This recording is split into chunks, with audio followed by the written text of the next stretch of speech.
Hi, I'm William, and my opponents think that this new immigration reform bill is a path to citizenship for illegal immigrants. But the system is critically flawed, and it will not lead there for most immigrants because of multiple reasons. The first being that just because illegal immigrants are given the chance to become U.S. citizens does not mean they will. All right. According to Pew Hispanic Center, nearly 2/3 of the 5.4 million legal immigrants or legal immigrants here in the country who are already eligible to be considered citizens have not taken that step. All right. So why would putting even more people into that same position increase the citizenship rate?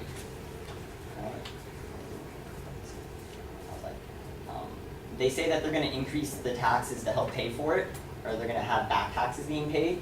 But again, this isn't going to be another barrier to keeping people from joining the citizenship of the United States. 26% of the people who have not joined, who have not become citizens, identify that it was because of lack of English proficiency, which the bill addresses, but 18% of them said that they have financial barriers preventing them from paying the documentation fees. All right, this new bill actually, according to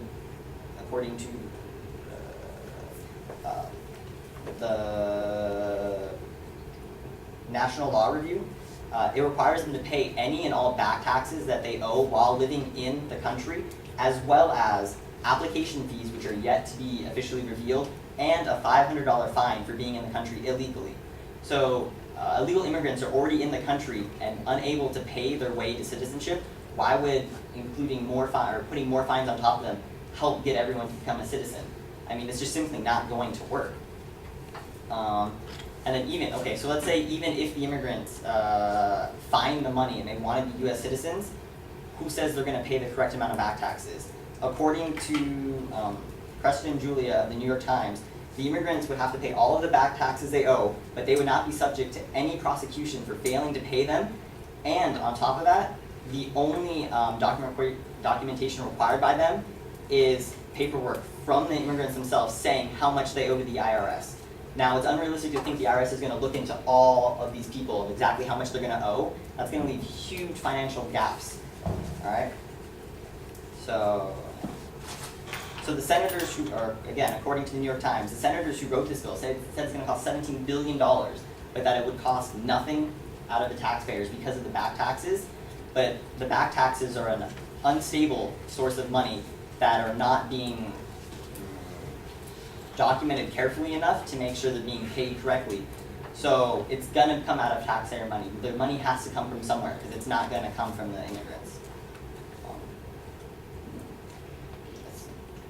They also said that even after 10 years, immigrants who have found them, who have decided to take this step towards becoming a citizen and have found the money and everything worked out with that, that still does not guarantee them a spot as a citizen in the United States. It says only after certain border and security milestones are reached, and they're too unrealistically high. It sounds good on paper, but in theory it's not going to work. They said 90% of illegal immigrants has to be cut down. But on top of that, unemployment and immigration blockages must be cleared according to the latest business law news.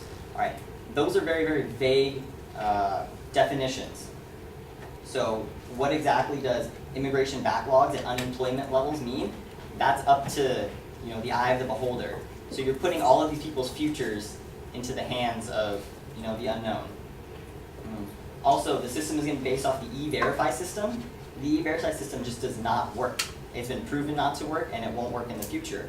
According to Brian Bennett of the Los Angeles Times, all employers will be required to use it within 5 years, but it's already required in certain states. And in those states, according to Harold Rosalind, it has a fail rate of 51%. Of matching the person to who it's trying to verify them with, because it's only photo based. That's the only requirement. And you can go, according to the New York Times, you can go buy a fake green card with your picture on it for $150. So that's the only thing keeping you from fighting the E-Verify system. and it's $150. So until they add something more, it just simply does not work.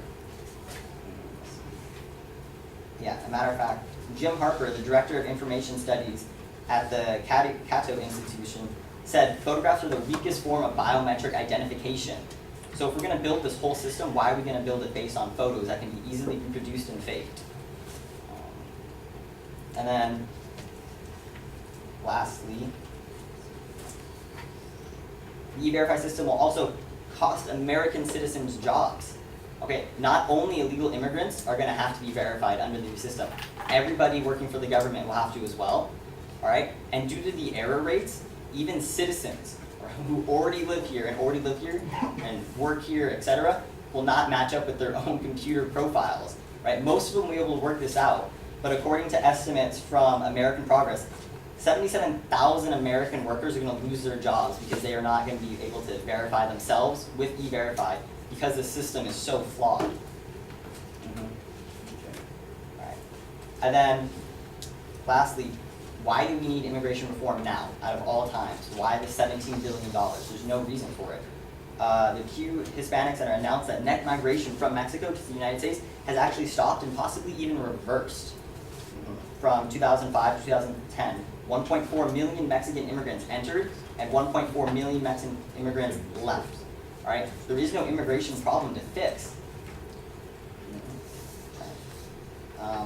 According to Giovanni Perry, an economist at the University of California, Davis, he estimated that the wave of immigrants that entered the United States from 1990 to 2007 actually helped increase the economy by $5,400 per person on average.